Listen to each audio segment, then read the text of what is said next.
আমার মিষ্টি প্রিয় বন্ধুরা, কেমন আছো তোমরা? আশা করি অনেক ভালো আছো। আমিও তোমাদের ভালোবাসায় অনেক ভালো আছি। তোমরা আমাকে যে পরিমাণ ভালোবাসা দিয়েছ সেটা কখনো, সেজন্য আজকেও আমি তোমাদেরকে ভালোবাসা দেওয়ার জন্য ফিরে আসলাম নতুন গল্প নিয়ে। তো তাড়াতাড়ি হেডফোন নিয়ে বসে যাও গল্পটি শোনার জন্য। আজকের ঘটনাটি শুনলে কিন্তু তোমাদের হাতের কাজ করতে খুব ইচ্ছা, কারণ যে গল্পটি, সেই গল্পটি একটি রোমান্টিক গল্প। আর যদি তোমাদের হাতের কাজ না হয় গল্পটির সামনে, তাহলে তোমাদের এমবির টাকা ফেরত দিব। আমি আরেকটা কথা না বললেই নয়।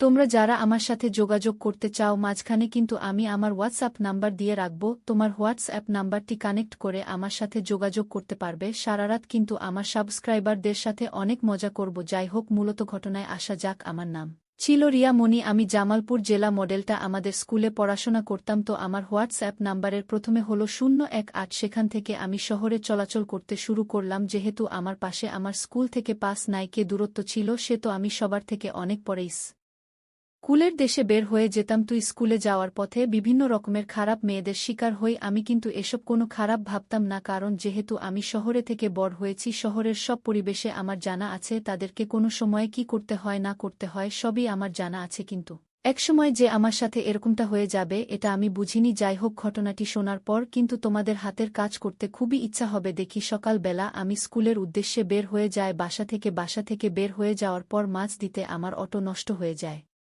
যেহেতু স্কুল আমার বাসা থেকে খুব কাছাকাছি দূরত্ব ছিল, সে তো আমি চিন্তা করি অটো থেকে নেমে হেঁটে হেঁটে চলে যাব। সেখানে থেকে দেখতে পাই কিছু বখাটে ছেলে আমার দিকে এগিয়ে আসতেছি। এগিয়ে আসার পর আমার দিকে যখন বেশ এগিয়ে আসো, তখন আমি বুঝতে পারলাম হয়তো তারা আজকে কিছু করে ফেলবে। আমাকে অনেকদিন যাবত আমাকে ফলো করতেছে, হয়তো আমার কাছে অন্য কিছু।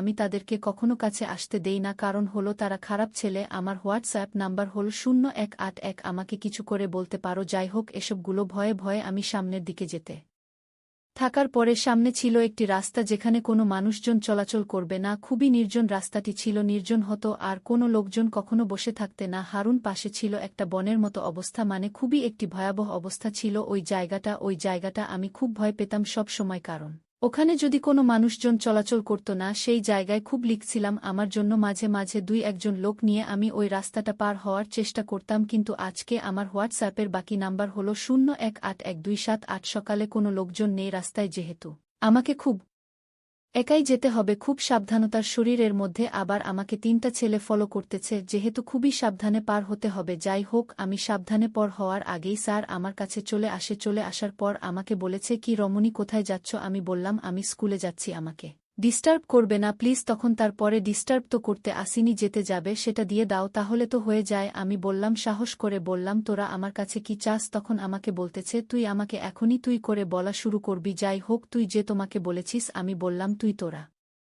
আমাকে কি করবি করিস, যা আমি এখন। আমাকে স্কুলে যেতে যেতে তখন তারা দুজন আমার হাতটা চেপে ধরার পর আমাকে বলে, তুই তো আজকে স্কুলে যেতে পারবি না, আজকে তোকে তো আমরা এখনো শেষ করে দেব। আমি বললাম, কি শেষ করবি আমার বল? তখন বলতেছি, তোর যেটা মূলত মেইন সম্পর্কে এখনো শেষ করে দিল। বললাম, তোরা কি আমার সাথে সম্পূর্ণ কাজ করতে চাচ্ছিস নাকি? হ্যাঁ। তুই এত সহজে বুঝতে পারলি কেমনে? আমরা বুঝাতে পারছিলাম না, যেহেতু আজকে তোকে আমরা কাটিয়ে গেছি। মনে মনে সাহস নিয়ে বললাম, আচ্ছা ঠিক আছে চল তাহলে, কারণ আমার এক্স সম্পূর্ণ তোমার হয়ে হোয়াটসঅ্যাপ একই নাম্বার টোটোওয়ালা 01811785। আর বাকিটুকু ভিডিও শেষে হয়ে যাবে। কিছু আগে থেকেই বোঝা হয়ে গেছে যে তাদেরকে কেমনে সাইজ করতে হয়। ঠিক আছে চল তাহলে, রাস্তার ভিতরে বাড়ির সবগুলো কাজ করা যাবে না। তখন এক ছেলে হঠাৎ করে আমার ডাবের দিকে হাত দিয়ে দে। আমি বললাম, নো, এখানে কিছু হবে না, যা হওয়ার ভিতরে হবে। ভেতরে তুমি কত ডাব খেতে পারো আজকে দেখব। আমি তোমাদের কাছে সব খাওয়াবো, আমার যা যা আছে সবই খাবে তোমরা আজকে। আমার এসব মনে কথা শুনতে পেরে ছেলেগুলো খুব হাসতেছিল এবং মজাদার ছিল যে হয়তো তাদের মনের আশা পূরণ হয়ে আছে। যন্ত্রণা যে আমি তাদের সাথে এরকম কিছু করব এবং আমার সাথে এরকম কিছু করবে তো আমার জানা ছিল না। তোমার সাহস নিতে হবে। ছেড়ে দিয়েছিলাম হয়তো তাদেরকে আমি প্রতিরোধ করতে পারব, কিন্তু অতিরিক্ত করতে পারি নাই। শেষমেশ আমাকে খেয়ে ছেড়ে দিল। যাই হোকেশনগুলো বলার পর আমরা চলে যায় একটা রুমের ভিতরে। সেই পাশে ছিল একটা রুম, বস্তির মতো বস্তির রুমে চলে যায়। তুমি রাজি হয়ে গেলে বুঝতে পারলাম কেউ তো এরকম ভাবে রাজি হলো না। আজকে তুমি হঠাৎ এরকম ভাবে রাজি হলে, এরকম ভাবে প্রতিদিন তোমরা রাজি হয়ে যাও, তাহলে আমরা কতজন কথা বলো? আমি বললাম, আমি তোমার দিকে প্রতিদিনই আমিই খাওয়াবো, সমস্যা নেই। আমার অনেকগুলো বান্ধবী আছে যারা এই সম্পূর্ণ কাজ করতে চায়। তো তোমরা যেহেতু আছো তোমাদের কাছে আমি নিয়ে আসব, কোনো টাকা পয়সা দিবে, যদি টাকা পয়সা দাও আমি সুন্দর সুন্দর মেয়ে নিয়ে আসব, তোমার যা মন চায় তাই করতে পারবে। এখন ছেলেগুলো বলে টাকা তো দিব, আজকে তোমাকে খেয়ে দেখি কত রকম মজা পাই, মজা বিল বেশি হয় তাহলে অবশ্য এই অন্যান্য মেয়েগুলো করতাম, ঠিক আছে আমাকে তোমরা খেয়ে দেখো কিরকম লাগে, তারপরে তুমি সিদ্ধান্ত কি করবে। এই সম্পূর্ণ বলার পর যেহেতু আমি আগে সুনব কাজ করিনি, তাও তো অবশ্যই তাদেরকে এইসব কোনো কাজ করতে দেওয়া যাবে না, আমি তাকে প্রতিরোধ করতে হবে। হঠাৎ করে একটা ছেলে দেখতে পেলাম আমার ডাবের উপর হাত দিল, হাত দিতেই আমার নরম ডাব কি তার হাতের মধ্যে চলে গেল। তোমার শব্দ ডাব কি হঠাৎ করে তখন যে নরম হয়ে গেল আমি বুঝতেই পারলাম না। হঠাৎ করে কিস্তি গাড়ি কি চলে আসে আমাকে আদর করতে থাকবে। যেহেতু 3টা ছেলে ছিল 3 দিক দিয়ে যেদিন আমাকে ভালোবাসে, তাহলে তো অবশ্যই আমার ইচ্ছা জাগবে 3টা ছেলে আমাকে 3 দিক দিয়ে ভালোবাসতে ছিল, তো কোনো ভালোবাসার কথা বলেছে অবশ্যই, তো বুঝতে পারতেছি তারা 3জন আমাকে 3 দিক দিয়ে ভালোবাসতেছে। হঠাৎ করে আমার হাতটা বের করে তাদের উপর বসিয়ে দেয়। আমার এসব কোন ধরার কোনো ইচ্ছা ছিল না, কারণ যেহেতু আমি এখানে একা এসেছি, আমি যদি খারাপ কথা না মেনে নেই তাহলে তো অনেক ক্ষতি করে ফেলবে। যাদের কথায় রাজি হয়েছিলাম, কিন্তু আমারও যে ভেতরটা এরকম কাজ করবে সেটা আমি বুঝতে পারিনি। 3জন যদি আমাকে একসাথে ভালোবাসতে বল তাহলে তো আমি আজকে অনেক মজা করতাম না। 3জনের ভালোবাসা আমি নিতে পারবো কিনা সেটা আমি জানি না, কিন্তু চেষ্টা তো করে দেখতে পারি। যে তোমাদের ভিতর খুব ইচ্ছা হচ্ছে আজকে একটা করার, সে তো আজকে ইচ্ছাটা পূরণ করেই ফেলবে। আমি ও যখন তার মেশিনের উপর আমার হাতটি রাখে, তার মেশিনটা ছিল অনেক, মেশিনটি গরম হওয়াতে আমার শরীরটা গরম হয়ে যায়, আর আমার শরীর গরম হতে আমার ওই জায়গাতে কিন্তু পানি চলে আসে। আমার ওই জায়গাতে যখন পানি চলে আসে, পানি আসার সাথে আমি বুঝতে পারি যে আমার পানি আসতেছে, তখন আমি তাদেরকে বলি তোমার গরম মেশিনটা কি আমার পানির যেখান দিও আসতেছে সেখানে বসাবে। তখন তারা বলে অবশ্যই বসাবো, তুমি যদি ওখানে বসিয়ে দাও তাহলে তার করার কিছু নেই, তো তোমার হাতে তুমি এখনও বসিয়ে দাও। এখন আমি তার কাছ থেকে সরিয়ে নিয়ে আমি বললাম তুমি আমার ডাবটা খেতে থাকো, আর আরেকজনকে বললাম তুমি ডাবগুলো আস্তে আস্তে ধরে বসে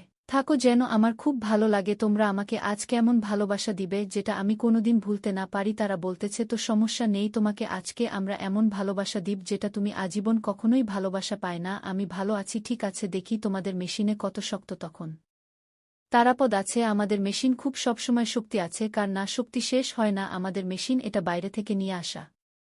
আমি বললাম আচ্ছা ঠিক আছে তাহলে কাজ শুরু করো। তখন তার মেশিনটা ওই জায়গায় আমি সেট করে দেই। চেক করে দেওয়ার পর সে আমার সাথে অনেকক্ষণ ভালোবাসা, তুই যদি সব সময় ভালোবাসা দিস তাহলে আমরা কি ভালোবাসবো তাকে, তখন থেকে চলে আয় আমাদের মেশিনটি এখনও এগুলো। সেই ছেলেটি চলে গেল, তার একটু পরে আরেকটি ছেলে তার মেশিনটা নিয়ে এসে আমার ওই জায়গায় সেট করে দেয়। করে দেওয়ার পর আমার খুব ভালো লাগতেছে, নতুন নতুন মেশিন, নতুন নতুন মেশিন, যেহেতু আগে নতুন নতুন মেশিন আমি দেখিনি কখনো, মেশিন দেখার সৌভাগ্য আমার হয়নি, আজকে যদি সৌভাগ্য হয়েছে।